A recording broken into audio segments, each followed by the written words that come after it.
Overnight, BP engineers again tried to stop the flow of oil 5,000 feet below on the floor. There is their second attempt this weekend. And Matt Gutman is in Biloxi, Mississippi with the latest. Matt? Good morning, Bill. Now, there is no rest for the weary. BP engineers tried to work throughout the night to thread that needle to insert that 6-inch tube into that broken pipeline. But BP officials say that despite yesterday's setback, they are optimistic, but they caution that there may be more setbacks and obstacles in the future before they can suck up that oil. This morning, BP engineers are back at it, using deep-sea robots to nudge a 6-inch hose into this spray of oil and gas after yet another setback. We did have to pull it back to surface yesterday to make some adjustments so that we could connect it properly to the pipework that connects it to the ship. BP says inserting the 6-inch hose into the 21-inch pipe is like threading a needle 5,000 feet down in the dark. But if it works, it could siphon up 85% of the oil.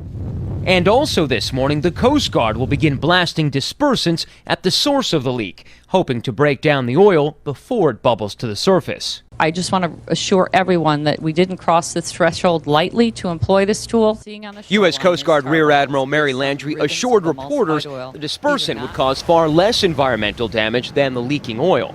The next best option is the so-called junk shot, an injection of knotted rope, tire parts, and golf balls meant to clog the wellhead, but that is still a week away. Meantime, every day, 200,000 gallons of oil pump into the Gulf. By some estimates, far more. And as the failures mount, so does the pressure from the Obama administration. That cancer has got to be stopped, and so we have been working relentlessly.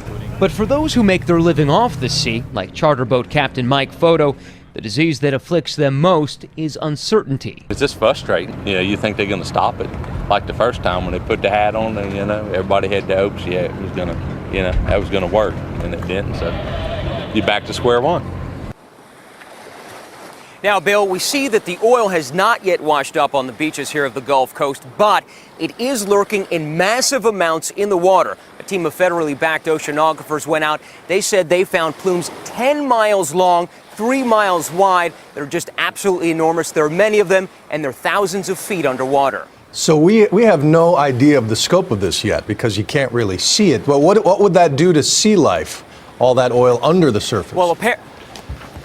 Well, Bill, apparently that oil is sucking up all the oxygen around it, thereby killing a lot of the marine life that lives around those oil plumes, causing enormous damage.